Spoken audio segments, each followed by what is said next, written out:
Au terrain d'exercice, vous est présenté par les bois de départ GBB Epic de Callaway. Une distance épique pour tous les joueurs. Certains coups au golf ont une plus grande incidence sur la carte de pointage que d'autres. Si je prends en exemple un coup roulé court, sa valeur est d'exactement un coup, deux tout au plus dans la mesure où on rate notre premier coup roulé.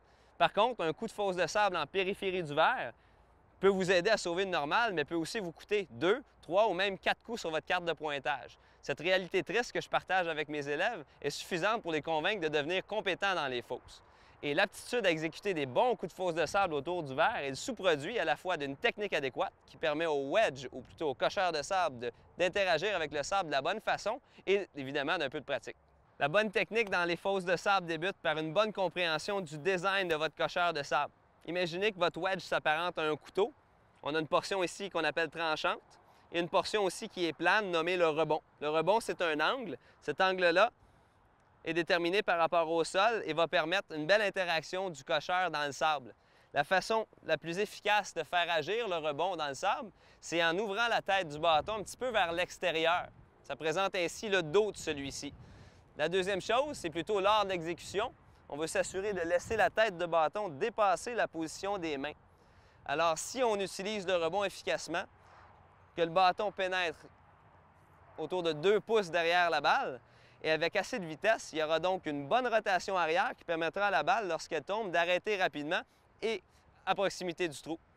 Dites-vous que tous les bons golfeurs amateurs ainsi que professionnels ne regardent aucunement la balle lorsqu'ils exécutent, mais plutôt un point spécifique, là où ils veulent que le bâton pénètre dans le sable. Aussi, ils ne s'élancent pas à la balle, mais la prennent plutôt au passage. Donc, pour sortir, il faut finir.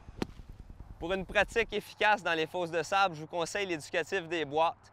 Non seulement l'éducatif des boîtes vous permettra de positionner la balle correctement dans la portion avant de votre position initiale, mais vous efforcera aussi de porter une attention particulière à l'endroit qui est 2 pouces derrière votre balle pour l'exécution, tel que mentionné précédemment.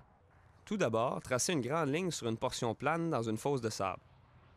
Ensuite, dessinez des boîtes d'environ 6 pouces de longueur, telles que démontrées. Le premier défi est d'effacer des boîtes en permettant au cocheur de pénétrer le sable à l'endroit où la boîte débute et d'en ressortir à l'autre extrémité. Lorsque vous le faites avec succès, vous n'avez qu'à placer des balles au centre de ces mêmes boîtes et de relever le défi à nouveau. Tentez ensuite de produire des coups similaires sans le support visuel que les boîtes vous prodiguaient, mais plutôt en les imaginant. Si le verre ou bien le drapeau se trouve plus éloigné, tentez le même exercice, mais plutôt avec l'utilisation d'un cocheur intermédiaire, d'un cocheur d'allée ou même d'un fer neuf si nécessaire. La technique ne diffère aucunement. Par contre, la balle sortira de la fosse avec beaucoup plus d'explosion, sans avoir à vous élancer plus fort ou bien de frapper plus près de la balle. Alors, lors de vos prochaines séances de pratique dans les fosses de sable, mettez ces quelques conseils à profit et je vous garantis que vos résultats seront satisfaisants non seulement en pratique, mais aussi sur le parcours.